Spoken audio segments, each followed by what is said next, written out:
Halo semua, selamat datang kembali di channel List of List. Pada kesempatan kali ini, kita akan membahas manhwa yang berjudul Kembalinya Sekte Gunung Berbunga Part ke-7. Bagi kalian yang baru aja nonton video ini, ada baiknya kalian tonton dulu video part sebelumnya, agar ceritanya nyambung. Sebelum lanjut ke ceritanya, jangan lupa untuk bantu subscribe dulu channel ini, like dan juga komen, agar kedepannya kami dapat membuat video yang lebih baik lagi. Dan juga kami mohon maaf jika ada salah dalam penyebutan nama dan kata asing di sepanjang video ini. Tanpa berlama-lama, mari kita bahas tuntas. Cerita kita lanjutkan. Setelah bersedia untuk mengantarkan suratnya kembali ke kuil Sekte Gunung Berbunga, kini Chunmyung telah berada di perjalanan untuk mengantarkan suratnya. Tapi bocah tengil ya tetap tengil. Ia mencoba untuk membuka isi suratnya. Chunmyung mengatakan, jika surat itu ditulis oleh orang yang setengah sadar, pasti telah terjadi sesuatu pada penulis. Chunmyung membuka segel dari surat tersebut menggunakan key miliknya. Isi dari surat itu yang intinya mengatakan, jika kondisi ayahnya yang terus memburuk. Chunmyung terkejut yang ternyata itu bukan tetua Huang yang mengirimnya, melainkan anaknya. Di surat dituliskan, jika di samping karena usia sudah tua, tapi ada muncul gejala lain.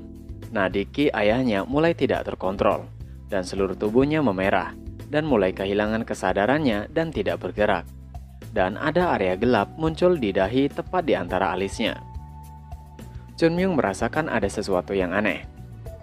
Dilanjutkan, jika mereka telah mengundang banyak dokter terkenal, tapi tidak ada yang bisa menyembuhkannya. Dan untuk orang yang bisa menyembuhkan penyakit tetua Huang, ia berjanji atas nama Guild Pedagang Yuna, bahwa mereka akan membalas kebaikan dengan hadiah yang sangat luar biasa. Chunmyung yang telah selesai membaca suratnya merasa kesal, karena tidak akan mungkin ada orang yang bisa mengobatinya. Dijelaskan mengenai bunga demon. Dilihat dari luar, gejalanya hanya terlihat seperti orang yang terkena racun parah. Dan itulah mengapa kemungkinan besar para dokter akan mencoba untuk menyembuhkan dengan cara seperti menyembuhkan orang yang terkena racun.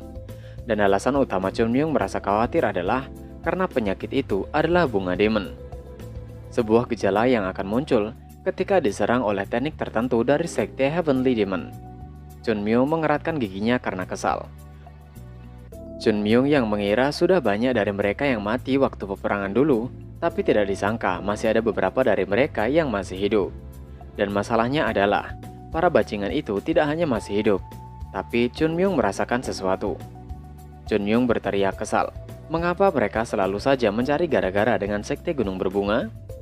Dan dari sekian banyak orang yang ada di provinsi Zhongguang, mengapa mereka harus menyerang tetua Huang? Chunmyung merasa jika itu sangat buruk. Chunmyung merasa tidak begitu yakin apakah itu memang gejala Demon Flower, tapi ia harus memastikan dengan mata kepalanya sendiri. Di samping itu, dengan mata Chunmyung yang berubah menjadi koin, Chunmyung bilang jika hadiahnya sangat besar, dan ia merasa harus mengunjungi mereka secara pribadi. Chunmyung bilang, menurut Jogul, Guild Pedagang Yuna seharusnya memiliki kekayaan yang sangat banyak. Jika mereka mengatakan hadiah yang akan diberikan sangat banyak, Chunmyung jadi tidak bisa membayangkan berapa banyak hadiah yang akan ia terima. Chunmyung langsung bergerak cepat untuk segera sampai di kuil sekte, karena hanya dia yang harus mendapatkan mangsanya, bukan mangsa tapi pasien. Di malam hari, semua murid yang tadi berada di kota Huaum kembali ke kuil. Mereka mengeluh mengapa tidak ada disediakan penginapan saja di kota Huaum. Mereka sudah naik turun gunung siang dan malam. Jika seperti itu terus, maka mereka akan bisa mati.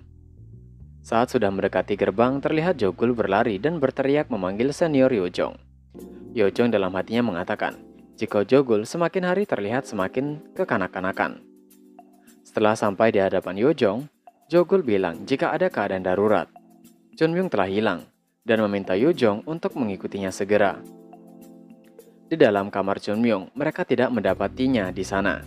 Tapi Jogul bilang, yang lebih penting adalah sebuah surat yang Chunmyung tinggalkan. Dalam suratnya, Chunmyung mengatakan jika ia akan pergi untuk beberapa hari karena ada urusan yang mendadak muncul, dan meminta mereka untuk membuatkan alasan agar ia tidak diketahui oleh sasuk-sasuk mereka. Dan jika mereka dan murid lain bolos latihan, maka ia akan melihat badan mereka hidup-hidup dan memastikan mereka tidak bisa berlatih lagi. Yojong yang membacanya gemetar kesal atau gemetar takut. tidak bisa dibedakan. Sepertinya Yojong sangat kesal. Jogul bertanya, apa yang harus mereka lakukan mulai sekarang? Yojong bilang, jika untuk sekarang mereka harus memastikan orang-orang untuk menjaga mulutnya dahulu mengenai masalah itu. Jogul takut akan berakibat buruk jika ketahuan. Yojong menambahkan, tidak ada bedanya jika mereka memberitahu. Karena Chunmyung bilang akan pergi beberapa hari, maka mereka harus melakukan yang terbaik untuk menyembunyikan kebenaran itu. Jogul bilang, ia tidak tahu apa yang harus mereka lakukan jika ketahuan. Yojong bertanya pada Jogul, apakah hal itu yang Jogul cemaskan? Tapi Yojong bilang, jika ia lebih mencemaskan hal lain. Ia cemas terhadap apa yang membuat Chunmyung sampai harus pergi untuk beberapa hari. Yojong mengatakan itu dengan memeras surat dari Chunmyung. Mereka berdua takut. Seberapa besar masalah yang akan Chunmyung buat kali ini? Di sisi lain, Chunmyung masih berlari untuk menuju suatu tempat dengan kecepatan penuhnya. Sepertinya ia sedikit kelelahan karena terus berlari dari tadi dan akan istirahat untuk sebentar. Ia merasa jika tubuhnya saat ini masih terlalu berat untuk berlari sejauh itu. Andai saja jika itu dulu. Ia hanya perlu melompat satu kali hanya untuk melewati gunung. Dan bagaimanapun, sudah sejak lama terakhir kali ia berada di sana. Kota Xian. Chunmyung mengatakan jika ia memiliki banyak sekali ingatan dari tempat itu. Dulu, Chunmyung selalu minum-minum di sana saat berada di kelas 2 Sekte Gunung Berbunga. Chunmyung mengingat masa lalu saat dulu mendapatkan ajakan untuk bertarung dengan sekte lain. Saat dulu sedang berjalan-jalan, Chunmyung ditabrak oleh salah satu dari sekte lain, dan mereka mengejek Sekte Gunung Berbunga. Tanpa ampun, Chunmyung menghabisi mereka tanpa balasan, dan mereka adalah murid dari Sekte Ujung Selatan, yang merupakan musuh bebuyutan Sekte Gunung Berbunga. Karena itu, murid Sekte Gunung Berbunga lebih baik menghindari untuk tidak bertemu dengan murid Ujung Selatan, dan tidak pergi ke kota Xian. Tapi berbeda untuknya dulu, ia selalu berada dalam pertarungan dengan murid Sekte Ujung Selatan. Tapi ia tidak pernah memulai satu pertarungan pun, karena mereka sendiri yang datang untuk menantang Chunmyung. Dan untuk sekarang, akan ada masalah besar jika ia harus bertemu dengan murid Sekte Ujung Selatan saat ini. Tapi Chunmyung menenangkan dirinya, dan itu tidak akan mungkin. Chunmyung lalu bergegas pergi. Di kediaman Tetua Huang, seseorang tengah memeriksa keadaan dari Tetua Huang. Tapi orang itu mengatakan pada anak dari Tetua Huang, jika itu akan terus sulit. Putra Huang bilang, jadi maksudnya, untuk keluarga si Chuan Tang, yang dikenal sebagai Master Racun, tidak bisa menyembuhkan ayahnya? Orang yang dari keluarga Tang itu mengatakan, tentu saja, tidak ada yang bisa menandingi keluarga mereka dalam menangani racun. Akan tetapi, kondisi dari Tetua Huang bukanlah disebabkan oleh racun. Putra Huang terkejut dan bertanya, jadi itu bukanlah racun? Orang itu mengatakan, jika itu terlihat seperti racun, tapi itu bukan disebabkan oleh racun. Dengan sedikit emosi, Putra Huang menanyakan, jadi penyakit apa yang diderita oleh ayahnya itu? Putra Huang tersadar jika ia terlalu memegang erat lengan orang itu dan meminta maaf, karena terlalu frustasi sampai-sampai melakukan hal itu. Orang dari perwakilan Tang meminta maaf karena tidak bisa membantu banyak. Kini, Putra Huang sedang duduk di samping ayahnya yang tengah terbaring. Ia terus berpikir apa yang harus ia lakukan mulai sekarang. Kondisi ayahnya semakin memburuk setiap harinya. Dengan kesal, ia menggenggam tangannya. Ia merasa tidak bisa melakukan apa-apa, bahkan dengan seluruh kekayaan yang mereka miliki. Saat sedang terpuruk dengan pemikirannya, Putra Huang dikejutkan oleh kedatangan seseorang. Itu adalah Mok Seong Ki, salah satu tetua dari Sekte Ujung Selatan. Mok Seong bilang, jika ia merasa sudah saatnya untuk Putra Huang menerima kenyataan. Satu-satunya cara untuk menyelamatkan Tetua Huang adalah melalui ritual Taois. Putra Huang menjawab, jika ia mengerti maksud dari Mok Seong, tapi hanya saja. Ia masih belum mau mengandalkan sesuatu seperti itu. Mok Seong bilang, jika bukan hal biasa pemimpin Sekte Ujung Selatan yang besar menawarkan bantuan ritual itu sendiri. Putra Huang bilang, ia masih belum menerima balasan dari surat yang dikirim, dan ia akan membuat keputusan setelah menerima balasan.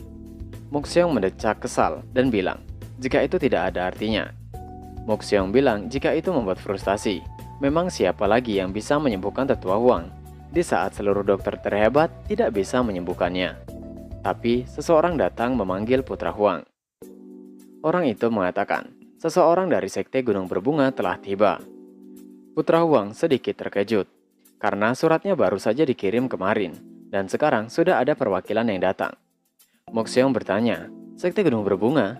Sekte yang sedang berada di ujung tanduk keruntuhan itu? Mok Seong mengatakan, pasti mereka merencanakan sesuatu. Memangnya mereka pikir tempat apa ini?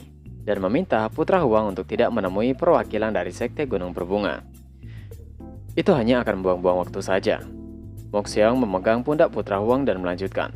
Apakah Putra Huang berpikir, orang dari Sekte Gunung Berbunga itu dapat menyembuhkan Tetua Huang? Putra Huang menjawab, Sekte Gunung Berbunga langsung datang setelah menerima pesan darinya. Apakah Mok Seong pikir ia harus memulangkannya begitu setelah sampai? Kini Putra Huang dan orang yang mengabari tadi menuju ke gerbang. Putra Huang lalu membuka gerbang itu dan memberikan hormat.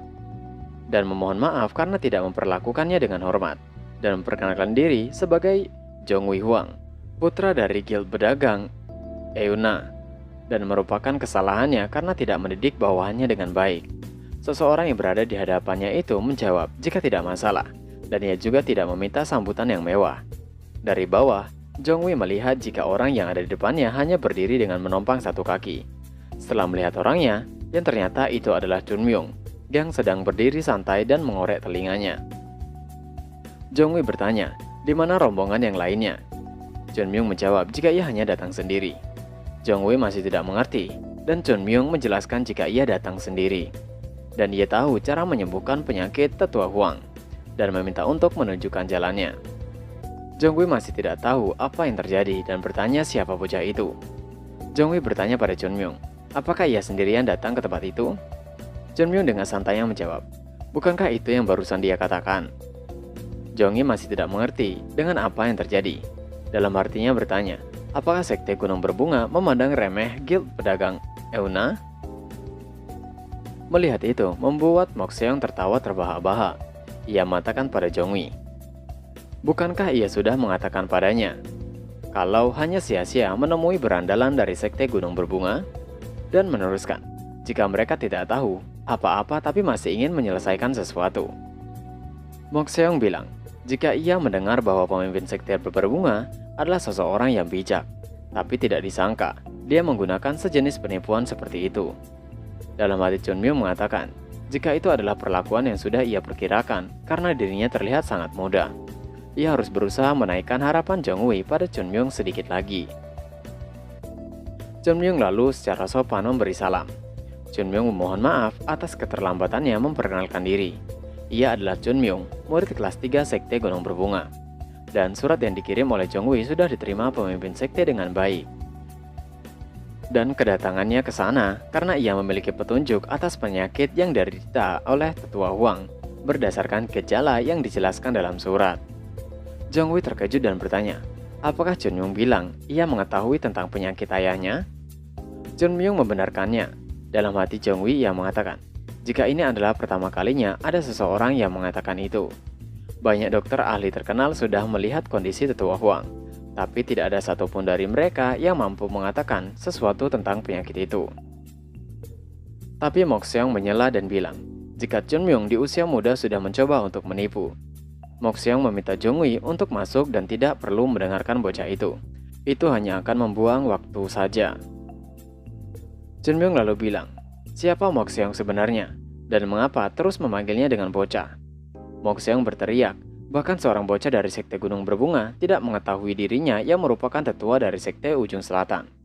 Dengan santai, Chun Myung bilang, ia mengira kalau Mok Seong adalah seorang dokter atau sejenisnya, karena bertingkah seperti tahu akan segalanya. Chun Myung bertanya pada Mok Seong, apakah Mok Seong tahu cara menyembuhkan penyakit Tetua Huang? Dengan percaya diri, Mok Seong bilang jika Tetua Huang menderita penyakit itu karena ia tidak mengikuti jalan Tao. Dan solusi masalah itu adalah dengan melakukan ritual Taois. Chun Myung dan Mok Seong terus berdebat satu sama lain, yang membuat Mok Seong semakin geram dan meminta Jongwi untuk mengusir Chun Myung dari sana. Tapi Jongwi bilang, jika ini adalah Guild Dagang Euna, dan bukan Sekte Ujung Selatan, dan terserahnya ingin memperlakukan tamunya bagaimana. dan ia akan mengajukan pertanyaan pada Chunmyung. Ia menanyakan jika Chunmyung memiliki petunjuk atas penyakit ayahnya, bisakah ia mendengar lebih detailnya? Chunmyung lalu menebak-nebak tempat tujuan perginya Tetua Huang sebelum Tetua Huang kehilangan kesadaran. Tapi tebakan itu salah semua. Dan karena itu, Jongwei kehilangan harapan pada Chunmyung. Jongwei berterima kasih karena telah menyempatkan waktunya datang untuk berkunjung dan segera menutup pintu gerbangnya. Namun pintu itu langsung ditahan oleh Chunmyung. Dengan serius, Chunmyung menyebutkan ciri-ciri yang muncul di tubuh Tetua Huang. Tubuh Tetua Huang memerah dan dingin. Ketika menekan kulitnya akan berubah menjadi putih untuk sesaat dan berubah merah lagi dengan cepat. Sebelum Tetua Huang kehilangan kesadaran, beliau merasa sangat kedinginan seolah-olah terjebak di gua es. Dan ada tanda hitam tidak hanya di dahi, tapi juga di belakang leher dan ubun-ubun. Mendengar itu membuat Jongwei langsung membuka pintu dan bertanya, bagaimana Chunmyung mengetahuinya? Chunmyung bertanya balik, haruskah ia melanjutkannya? Jongwei lalu mempersilahkan Chunmyung untuk masuk dan akan mengantarkannya langsung. Mokseong bertanya, mengapa Jongwei mengizinkan Chunmyung masuk? Sudah jelas-jelas Chunmyung menyebutkan gejala umum yang merupakan ketika seorang terkena Qi yang sangat berbahaya. Tidak akan berubah, bahkan jika Chunmyung mengetahui sesuatu. Jongwei bertanya, jika Mokseong mengetahui banyak hal, mengapa ia tidak bisa menyembuhkan ayahnya? Pertanyaan itu membuat Mokseong tidak bisa berkata lagi. Jongwei meminta Mokseong untuk tidak ikut campur lebih jauh lagi. Jika Mokseong masih ingin ikut campur lebih jauh, maka ia akan mengambil tindakan pada sekte ujung selatan. Pernyataan Jongwei itu membuat Mokseong berlalu pergi meninggalkan mereka. Mereka kini sudah ada di ruangan Tetua Huang. Dalam hati Chunmyung yang melihat kondisi Tetua Huang mengatakan, jika kondisinya lebih parah dari yang ia bayangkan. Chunmyung merasa jika itu memang gejala Demon Flower, tapi bukan yang lengkap. Chunmyung lalu memegang tangan Tetua Huang dan mengalirkan Qi untuk memastikannya. Dan benar, itu adalah Flower Demon yang tidak lengkap. Jongwei bertanya, apakah itu akan sulit? Chunmyung menjawab itu tidak akan sulit dan ia bisa menyembuhkannya. Jongwei sepertinya salah dengar. Ia lesu sesaat dan berkata, sepertinya memang sulit untuk disembuhkan. Tapi tiba-tiba ia tersadar jika perkataan Chunmyung berbeda. Chunmyung mengulangi lagi, jika itu tidak akan sulit untuk menyembuhkan ayahnya. Chunmyung mengambil tindakan pencegahan dan itu memungkinkan Tetua untuk tidak meninggal. Kemudian bintik hitam di dahi Tetua Huang menghilang. Itu membuat Jongwei terkejut melihat perubahan yang terjadi pada ayahnya. Chunmyung mengatakan, jika itu akan memakan cukup banyak waktu untuk menyembuhkannya, dan ia juga harus mengambil beberapa langkah untuk persiapan penting. Jongwei bertanya, persiapan macam apa yang diperlukan? Chunmyung menjawab, jika persiapan pertamanya adalah ia harus sarapan dulu. Setelah selesai sarapan, Jongwei bertanya, persiapan apa yang Chunmyung maksud tadi? Chunmyung yang masih memakan daging mengatakan, jika menyembuhkan Tetua Huang bukanlah prioritas utama saat ini. Yang penting adalah mencari tahu mengapa Tetua Huang bisa mendapatkan penyakit itu. Dan ia akan menanyai Jongwei beberapa pertanyaan. Chunmyung bertanya, siapa orang terdekat Tetua Huang? Orang yang selalu bersama Tetua Huang. Jongwei bertanya, mengapa Chunmyung menanyakan hal semacam itu padanya? Chunmyung menjelaskan, jika dilihat dari penyakitnya, Tetua Huang tidak diserang oleh orang luar. Dalam kata lain, ada kegiatan iblis dari orang dalam. Mendengar itu membuat Jongwei marah dan meminta Chunmyung untuk menjaga perkataannya. Chunmyung lalu meminta Jongwei untuk melupakan hal itu dan anggap angin lalu saja. Dan Chunmyung akan menginvestigasi sendiri dan akan terungkap sendiri siapa orang yang melakukan itu kepada Tetua Huang. Chunmyung mengatakan akan ada banyak hal yang menarik yang akan terjadi. Jadi, Chunmyung meminta Jongwei untuk bersiap. Sebelum itu, Chunmyung meminta sesuatu pada Jongwei, yaitu sebotol anggur. Dan chapter pun berakhir. Nah, itu tadi adalah pembahasan manhwa yang berjudul Kembalinya Sekte Gunung Berbunga part ke-7. Sebelum mengakhiri video ini, ada baiknya kalian bantu subscribe dulu channel ini, like dan juga komen. Terima kasih sudah menonton video ini dan sampai jumpa lagi di video selanjutnya. Jana.